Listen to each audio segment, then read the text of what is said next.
सभी जगह शिक्षा के केंद्र बने। शिक्षा से ही सैनी समाज का विकास संभव। अनुभव चंदेल, लक्ष्मणगढ़, 10 फरवरी।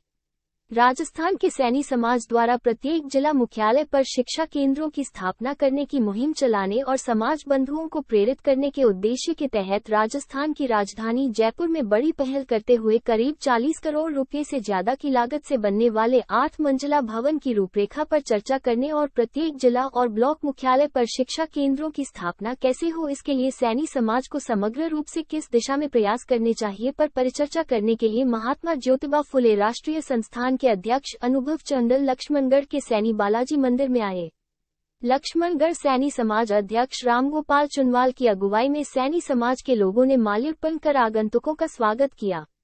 महात्मा ज्योतिबा फुले राष्ट्रीय संस्थान के अध्यक्ष एडवोकेट अनुभव चंदेल और शेखावाटी सैनी समाज के पूर्व अध्यक्ष राम प्रसाद राकसिया ने समाज के विद्यार्थियों को उच्च गुणवत्ता की शिक्षा के तहत जयपुर के विद्याधर नगर में हॉस्टल निर्माण और शिक्षा केंद्र की रूपरेखा और प्लान के बारे में बताया। इस दौरान अनुभव चंदेल के साथ जयपुर प्रवासी उद्योगपति और शेखावाटी सैनी समाज जयपुर के पूर्व अध्यक्ष राम प्रसाद राकसिया, पूर्व पुलिस उपनिरीक्षक राजेंद्र सैनी, जयपुर के प्रवासी उद्योगपति राजकुमार गौड़, फतेहपुर सैनी समाज लक्ष्मणगढ़ के अध्यक्ष रामगोपाल चुनवाल, पूर्व पालिकाध्यक्ष और वरिष्ठ पार्षद एडवोकेट महावीर प्रसाद सैनी मंचस्थ थे। अनुभव चंदेल सहित आए हुए लोगों ने छात्रावास निर्माण के लिए सैनी बालाजी मंदिर के बगल में जगह प्राप्त करने पर सैनी समाज लक्ष्मणगढ़ की सराहना करते हुए समाज अध्यक्ष रामगोपाल चुनवाल सहित सभी उपस्थित लोगों को बधाई दी।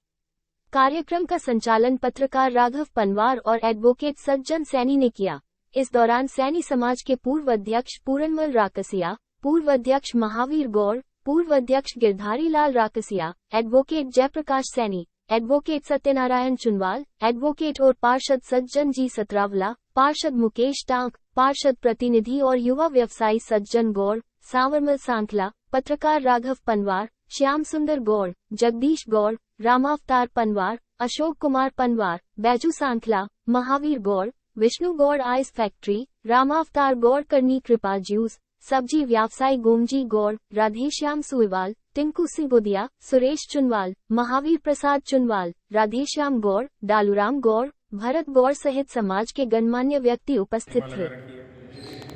तो ये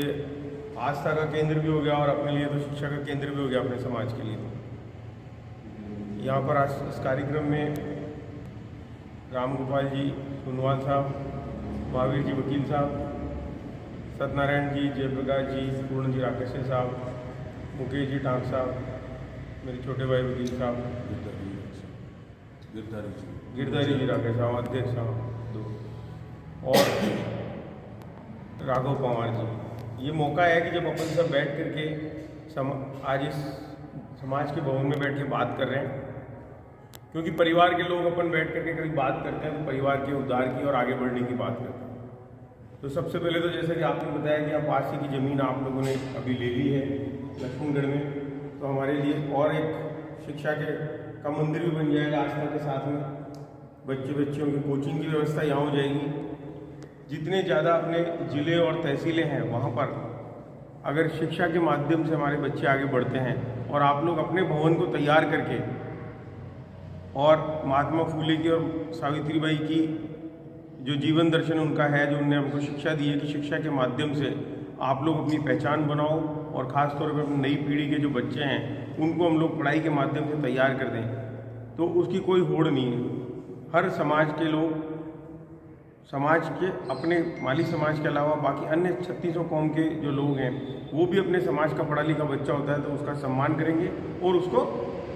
प्यार करेंगे कि भाई ये कुछ पढ़ाई की बातचीत करते हैं, कुछ ज्ञान की बात करते हैं। उन सबको ध्यान में रखते हुए अपने यही है कि शिक्षा का ज़्यादा से ज़्यादा प्रसार हो। पूरे राजस्थान के जितने भी हमारे ज़िले हैं और तहसीलें हैं जहाँ पे हमारा बाहुल्य क्षेत्र के लोग हैं, वहाँ हमारा सबका ये प्रयास रहता है कि शिक्षा के ताकि से कोचिंग लेकर के बच्चे आगे बढ़ सकें। और इसकी शुरुआत लंबे समय से गहलोत साहब ने हम लोगों को एक रास्ता दिखा रखा है महात्मा फूले के रूप में कि आप उनके जीवन दर्शन से सीख लें कि किस तरह से शिक्षा की उपयोगिता है जीवन में। उसी को लेकर के सारी कोचिंग क्लासेस शुरू की गई। और ख़ास तौर पे जयपुर में एक माली शिक्षण संस्थान के नाम से आदर्श नगर में भी एक अपना हॉस्टल है, जिसमें पहले सिर्फ 9 ही कमरे थे और 27 बच्चे ही रह पाते थे, पर अब वहाँ पर 53 कमरे बन गए हैं। 2011 में मेरे को सचिव के रूप में वहाँ काम करने का मौका मिला, तो हमारे 53 कमरे वहाँ बन गए। अब करीब 275 बच्चे वहाँ पर कोचिंग ले रहे हैं। एक गर्ल्स हॉस्टल मिलाप नगर में तैयार हुआ, वहाँ करीब 53 बच्चियाँ रह रही हैं। ये तो सिर्फ जयपुर का है। इसके अलावा जितने भी ज़िले हैं वहाँ पर हमारी सोसाइटी, हमारी जो संस्थाएं हैं, उनके माध्यम से कई जगह पे ज़मीन राज्य सरकार ने गहलोत साहब के टाइम पे दी और वहाँ पर भी अब कोचिंग के लिए हॉस्टल बन रहे हैं। देखिए, जिस तरह से छोटी छोटी प्रयास के बाद में आप लोगों के तहसीलों से, गाँवों से बच्चे हमारे तैयार होते हैं, तो उसके लिए फिर वो जयपुर आए, जोधपुर आए, तो वहाँ पर हमारा जोधपुर में माली शिक्षण संस्थान है। उसी तरह से जयपुर में भी अपना हॉस्टल है और एक नई जो जगह है महात्मा ज्योतिबा फूले राष्ट्रीय संस्थान के नाम से, वहाँ पर भी हम लोग एक बड़ा हॉस्टल बनाने जा रहे हैं। निर्मल गहलोत जी जोधपुर में जो कोचिंग चलाते हैं, जो बड़े बड़े अखबार के ऐड आते हैं, उनसे भी चर्चा हुई है। उन्होंने कहा आप लोग वहाँ करें तो मैं ऑनलाइन वहाँ पर भी आपके शिक्षा की सारी व्यवस्थाएं करूँगा। उसके बाद में हम हर तहसील पर हमारे उसी, क्योंकि आजकल इंटरनेट हो गया, तो उसके माध्यम से यहाँ पर भी आपकी कोचिंग को सबको जोड़ देंगे। उसके लिए जयपुर में अपने बड़े प्रयास हैं और बाकी सब जगह पर आप लोगों के यहाँ पर भी सब जगह जो प्रयास हो रहे हैं, उसी से हमारी कड़ी से कड़ी जुड़ेगी। तो बच्चों को न सिर्फ आप अपने यहाँ से जयपुर भेज पाओगे, परंतु अगर ज़रूरत पड़ती है तो हम लोग हमारे बच्चों को विदेश में भी पढ़ाई के लिए और आगे बढ़ने के लिए तैयार कर पाएंगे। आप लोगों से यही है कि यहाँ पे भी अपना छात्रावास बनना चाहिए, क्योंकि शिक्षा का मंदिर होगा तो वहीं पर तैयार होकर हमारी नई पीढ़ी तैयार हो पाएगी। चाहे व्यापार करें, चाहे नौकरी करें, चाहे वकालत का पेशा करें या डॉक्टरी करें, हमारे लोग